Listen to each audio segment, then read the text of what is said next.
Sony, Toyota, Mitsubishi, Honda, Nissan, Nintendo, Panasonic, Suzuki, Toshiba. Все мы знаем эти названия и даже пользуемся их продукцией. Именно эти компании совершают революцию в прошлом веке, что впоследствии получит название «Экономическое чудо Японии». Японцы погрузятся в алмазные 60-е, станут главными производителями бытовой техники и автомобилей. Уровень безработицы в стране достигнет исторического минимума, а темпы роста ВВП сделают ее второй экономикой мира, обойдя Британию, Францию и Советский Союз. Но все эти компании были основаны в прошлом веке. Знаете ли вы хотя бы одну японскую компанию, которая появилась за последние 30 лет? Правильно, их нет. Потому что Япония находится уже 3 десятилетия в экономическом застое и постоянной дефляции. Как страна с впечатляющими темпами роста, которые пророчили обогнать США, оказалась в экономическом тупике? Как надувался финансовый пузырь 80-х? Что такое компании-зомби и есть ли будущее у самой старой нации? Чтобы понять уникальность японской экономики, давайте перенесемся в прошлый век, а точнее к концу Второй мировой. На Японию были сброшены 2 атомные бомбы. Соединенные Штаты нанесли сокрушительное поражение. 2 сентября на американском корабле «Миссури» Япония подписала акт о полной и безоговорочной капитуляции. Почти вся территория страны оказалась под контролем США вплоть до 1952 года.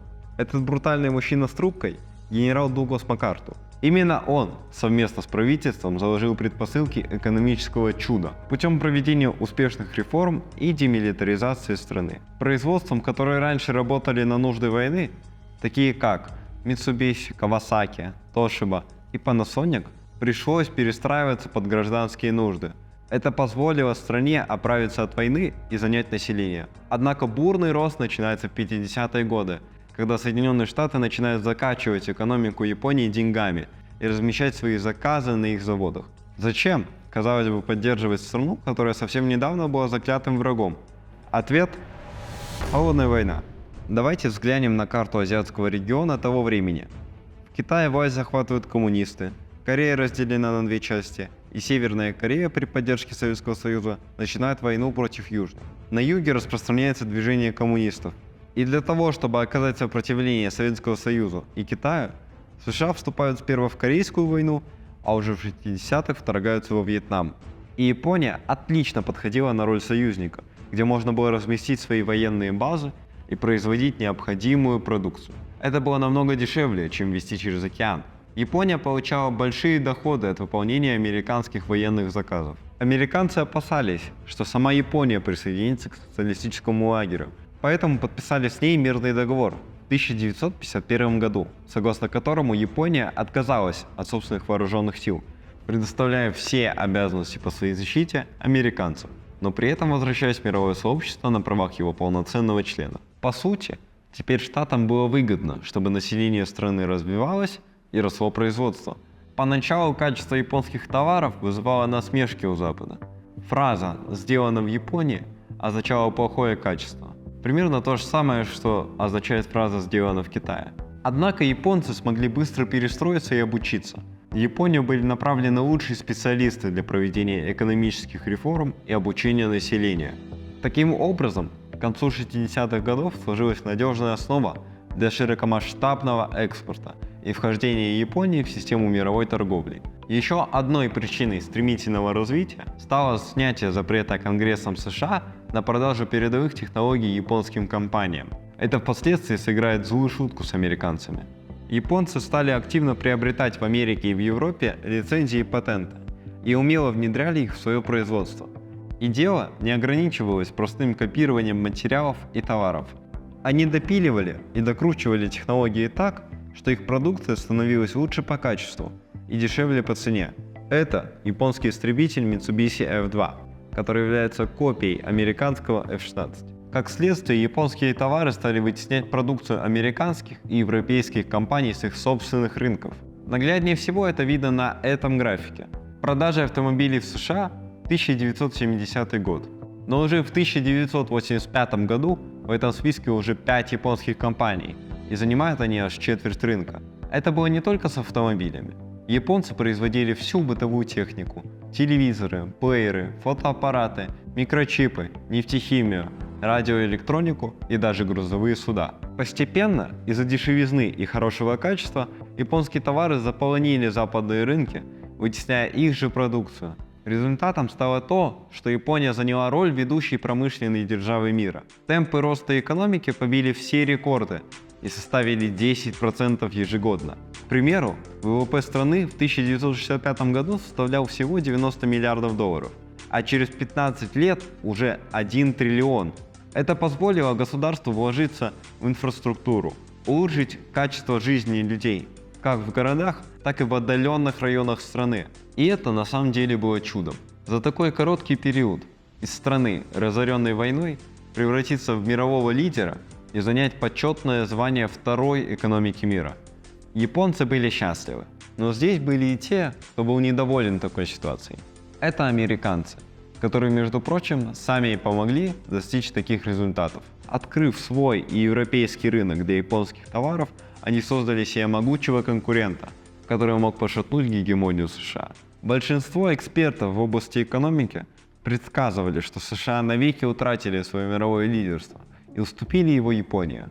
Американские компании оказались в крайне тяжелом положении, что привело к спаду во всей экономике. Лидер автомобильного рынка, Ford, заканчивает год с рекордными убытками, а American Motors, которая выпускала легендарный джип, и вовсе закрылась и была поглощена Chrysler, которая сама была на грани банкротства. Люди массово теряли работу, и недовольство росло. Разгневанные американцы молотками и кувалдами разбивали японские автомобили в знак протеста против бездействия властей. Это стало последней каплей для США. Нужно было что-то предпринимать. И тогда правительство президента Рейгана придумает гениальную и одновременно безумную идею. Основой конкурентоспособности Японии было то, что их валюта иена сильно привязана к доллару. Это не позволяло американцам добиваться преимущества для своих производителей. План Рейгана заключался в том, чтобы резко повысить курс иены, а стоимость доллара снизить. Это бы снизило себестоимость американских товаров. Но зачем это Япония? У нее и так все хорошо. Грубо говоря, американцы давали выбор без выбора. В случае отказа США грозились ввести пошлины и закрыть свой рынок для японских товаров, а также ввести санкции против японских компаний за нарушение условий патентов и полностью запретить продажу новых технологий японцам. Ну и еще они намекнули, что умеют решать вопросы по-другому, и что в Японии находится 50 тысяч солдат американской армии. И 22 сентября 1985 года в знаменитом отеле Плаза, в том самом, где снимут «Один дома», между Японией с одной стороны и США, Великобританией, Францией и ФРГ с другой стороны будет подписано соглашение, целью которого будет снижение курсов валют этих стран по отношению к иене. Спустя 2 года иена выросла с отметки 238 за $1 до 80.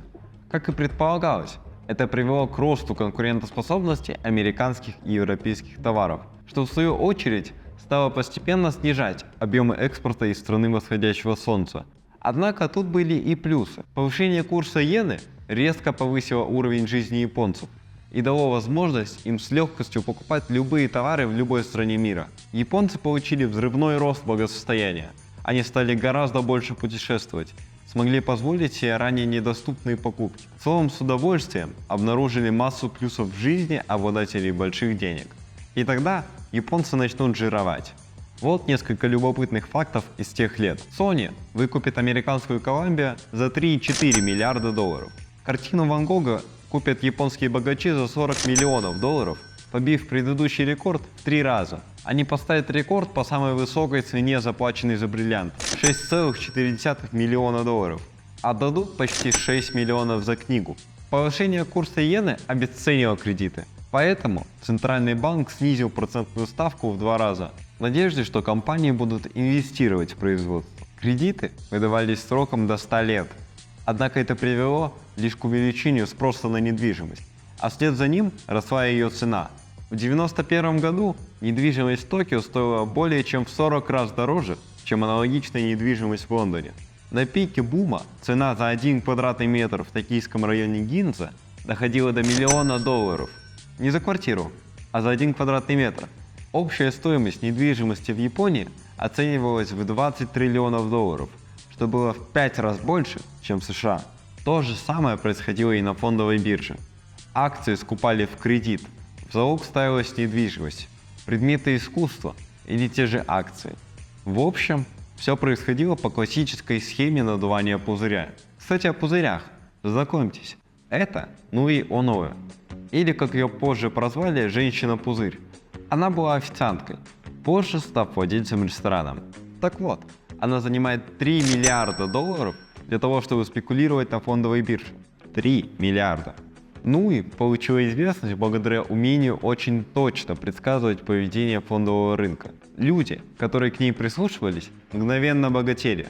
Даже специалисты по безопасности крупных банков приезжали к ней за советом. Свой успех она объясняла тем, что проводила мистические сеансы и разговаривала с духами. Ей удалось увеличить свой капитал до $4,5 миллиардов. Но когда пузырь лопнул, всплыли все ее мошеннические аферы, которые привели ее к полному краху и сроку 12 лет лишения свободы. Казалось, что этот праздник будет продолжаться бесконечно. Стоимость акций крупнейших японских компаний, в первую очередь банков, росла очень быстро. В 1989 году в списке самых дорогих компаний 8 из 10 были японские. Японские богачи скупали самые дорогие произведения искусства и самую дорогую недвижимость в Европе и США. Строили себе самые длинные яхты в мире и закатывали фантастические вечеринки с участием множества поп-звезд. В общем, вели себя так, как и положено настоящим миллиардерам. Потом все закончилось. В 90-м году японские активы на фондовых рынках стали стремительно дешеветь вслед за резким падением экспорта. Попытки распродать дешевеющие акции и недвижимость, как обычно, лишь ускоряли падение цен. В итоге каждая третья компания страны восходящего солнца оказалась не в состоянии обслуживать свои кредиты. Перед правительством встал печальный выбор из двух вариантов. Один хуже другого. Можно было обанкротить все компании, которые были неплатежеспособны. Это позволило бы через год или два выйти на траекторию экономического роста, но грозило бы катастрофическим увеличением числа безработных и массовой волной самоубийств. С другой стороны, можно было бы поддерживать на плаву всех, кто разорился в результате обвала рынков, продлевая сроки погашения кредитов до бесконечности. Но в этом случае перспективы экономического роста становились призрачными, ведь вся прибыль каждой компании должна была бы идти на погашение кредитов. Японское правительство решило пойти вторым путем, осознанно сделав выбор в пользу стагнации. Впоследствии появились так называемые компании-зомби, которые постоянно нуждаются в финансовых вливаниях для того, чтобы оставаться на плаву. Рост ВВП снизился с рекордных 8-11% до 2%. Население активно стареет, а решение этой проблемы до сих пор не было найдено. Японские компании теряют свое положение на мировом рынке. Из-за удорожания услуг японского рабочего компании переносят свои производства в страны с более дешевой рабочей силой. Уникальность ее положения заключается в том, что правительство пытается разогнать цены на товары, но они с каждым годом только падают, что еще больше снижает спрос и оттягивает момент покупки товаров населением. Японская экономика не рухнула в пропасть и не разбилась, она просто заехала в тупик и пребывает там уже 30 лет. Страна не растет, хотя и не падает. Если мы взглянем на тот же список самых дорогих компаний, то не найдем ни одной японской фирмы. Поэтому этот период назвали «потерянные десятилетия». Подводить окончательные итоги, безусловно, еще рано. Япония имеет много проблем, однако мы видим, что они решаемые. Я искренне верю, что японский трудоголизм, стремление к общей цели и самоотверженность сделают наше поколение свидетелями второго экономического чуда Японии. Спасибо за внимание. Подпишитесь там и лайк поставьте.